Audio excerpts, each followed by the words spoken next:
ஃபேஸ்புக்கில் இப்போ நீங்கள் பார்த்துட்ருக்கிறது என்னென்னா, ஒரு வெட்டிங் ஃபோட்டோகிராஃபருக்கான மெட்டா லெவலில் கேம்பெயின் பண்ணி வந்த ரிசல்ட். சரிங்களா? இவர் ஜஸ்ட் ஒரு 2 மந்த்தாக தான் நம்மளுக்கு பிஸ்னஸ் கொடுத்துட்ருக்காரு. அதுக்கு முன்னாடி பார்த்துட்டிங்கன்னா அவங்களே டிஜிட்டல் மார்க்கெட்டிங் பண்ணிகிட்டு இருந்திருக்காங்க. சரிங்களா? ஸோ அதில் கீழேருந்து பார்த்துக்கலாம். சரிங்களா? கீழேருந்து பண்ணதெல்லாமே அவங்க ப்ராசஸ். இப்போ அவங்களுக்கு வந்து என்னென்னா, அந்த பூஸ்ட் அப்படிங்கிற ஒரு கான்செப்ட் யூஸ் பண்ணி மெசேஜாவோ, வாட்ஸ்அப்பாவோ, இல்லை காலாவோ, இல்லை வெப்சைட்டுக்கு டிராஃபிக் வர மாதிரியோ பண்ணியிருக்காங்க. அந்த மெசேஜ் கன்வர்ஷன் இருக்குது பார்த்தீங்களா, அதெல்லாம் வாட்ஸ்அப் கேம்பெயின்.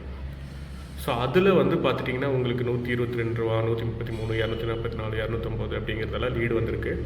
பட் கன்வெர்ட்டு நடந்திருக்கு. பட் அதுக்கப்புறம் ஒரு ஸ்டேஜுக்கு மேலே எப்படி போகணுன்னு அவங்களுக்கு தெரியலை. ஏன் அப்படின்னா, நிறைய காம்படிட்டர் வர ஆரம்பிச்சிட்டாங்க. சரிங்களா?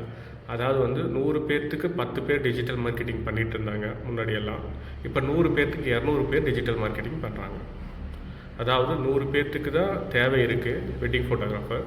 ஆனால் 200 வெட்டிங் ஃபோட்டோகிராஃபர் பண்ணுறதுனால அவங்களுக்கு ப்ராப்பராக ரிசல்ட் அப்படிங்கிறது கம்மியாயிடுச்சு. இது ஒன்றுமே பண்ண முடியாது. ஸோ அந்த ஸ்டேஜில் நம்மக்கிட்ட வந்தாங்க. ஸோ அப்போ கிளியராக நம்ம அனலைஸ் பண்ணி 3 டிஸ்ட்ரிக்டை மட்டும் ஃபோக்கஸ் பண்ணி அதில் லீட்ஸ் எடுக்க ஆரம்பித்தோம். ஸோ 23 லீட்ஸ் அப்படிங்கிறது நம்ம தான் எடுத்தது. ஸோ லீடு கேம்பெயின் எப்போவுமே உங்களுக்கு தெரியும், நம்ம பண்ணுற எல்லாமே வந்து பார்த்துட்டிங்கன்னா ஃபார்ம் என்கொயரி வச்சு தான் லீடு வாங்குவோம். அப்போ தான் குவாலிட்டியாக மேக்ஸிமம் எதிர்பார்க்க முடியும். ஸோ அப்படி பார்க்கும்போது பார்த்துட்டிங்கன்னா எனக்கு வந்து லீட்ஸ் கேம்பெயின் நல்லா ஒர்க் ஆச்சு. ஒரு 20-30 லீட்ஸ் வந்துச்சு அப்படின்னா ஒரு 4-5 கன்வெர்ட் ஆக ஆரம்பிச்சிது. ரேஷியோ எனக்கு வந்து 5 to 10% நல்லா நடந்தது. ஸோ கிளைண்ட்டு வந்து ஃபஸ்ட்டு ஒரு நாளைக்கு ₹250 வச்சுருந்தோம். தென் அதுக்கப்புறம் பார்த்துட்டிங்கன்னா கொஞ்சம் கொஞ்சமாக இன்க்ரீஸ் பண்ணி இப்போ ஒரு நாளைக்கு ₹725 வச்சுருக்கோம். ஸோ அதோட ரிசல்ட் தான் இப்போ நீங்கள் பார்த்துட்ருக்கீங்க. ஸோ ரிசல்ட் வந்து நல்லாவே வந்திருக்கு. ஸோ இப்போ வரைக்கும் போயிட்டே இருக்குது. நம்ம வந்து லாஸ்ட்டு ஓகே இப்போ ஜூன் மந்த் வரைக்கும் பார்க்கலாம்.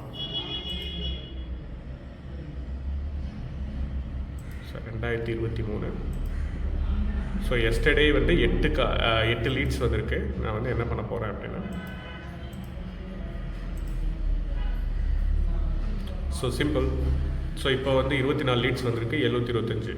ஸோ இந்த இடத்துல நீங்கள் கவனிக்க வேண்டியது என்னென்னா, ₹250 செலவு பண்ணும்போது பார்த்துட்டிங்கன்னா உங்களுக்கு வந்து ஒரு 2 லீடு 1 லீடு வரும்.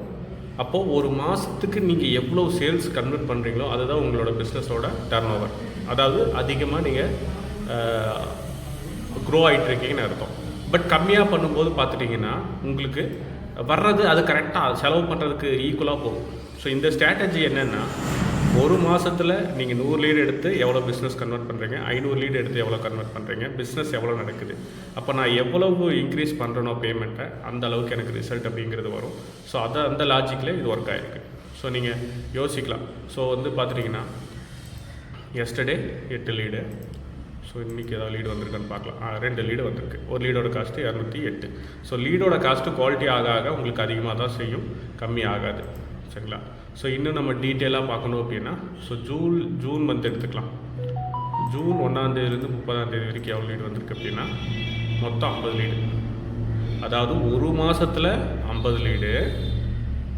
இங்கே உங்களுக்கு வந்து 5 நாள்லேயே 24 லீடு 25 லீடு வந்துருச்சு. அப்போது நான் எந்த அளவுக்கு வந்து அடுத்த ஸ்டேஜ், அப்போ நான் ஃபஸ்ட்டு மாதம் என்ன பட்ஜெட் பண்ணணும், அதை விட 2வது மாதம் அதிகமாக பட்ஜெட் பண்ணணும், சேல்ஸும் நான் அதிகப்படுத்திக்கணும். இதுதான் சிம்பிள் ஸ்ட்ராட்டஜி. ஸோ இதில் வந்து நீங்கள் கற்றுக்க வேண்டிய விஷயம் என்னென்னா, எப்போவுமே மினிமம்லேருந்து மேக்ஸிமம் போங்க. ஒரு ஸ்டேஜுக்கு மேலே நீங்கள் டிஜிட்டல் மார்க்கெட்டிங் பண்ணக்கூடாது. கரெக்டான பர்சன்டேஜ் கொடுத்து லீடை சேல்ஸாக கன்வெர்ட் பண்ணுற இடத்துல நீங்கள் இறங்கிடணும். இதையும் பண்ணிவிட்டு அதையும் பண்ண உங்களால் முடியாது. முடிஞ்சால் ஒரு நல்ல பர்சனை ஹையர் பண்ணுங்கள், இல்லைன்னா ஏஜென்சி கையில் கொடுத்துருங்க. ஸோ ஒரு பிஸ்னஸ் ஓனராக டிஜிட்டல் மார்க்கெட்டிங் தானே பண்ணக்கூடாது. பண்ணிங்க அப்படின்னா உங்கள் பிஸ்னஸில் இருக்கிற அந்த இன்வால்மெண்ட்டு போயிடும். சரிங்களா? ஸோ இந்த வீடியோ பற்றி உங்களோட கருத்துக்களை கமெண்ட் பண்ணுங்கள். ஸோ அடுத்த வீடியோவில் இன்னொரு பிஸ்னஸ் கேட்டகரியோட ஸ்ட்ராட்டஜி நான் உங்களுக்கு ஷேர் பண்ணுறேன். தேங்க்யூ.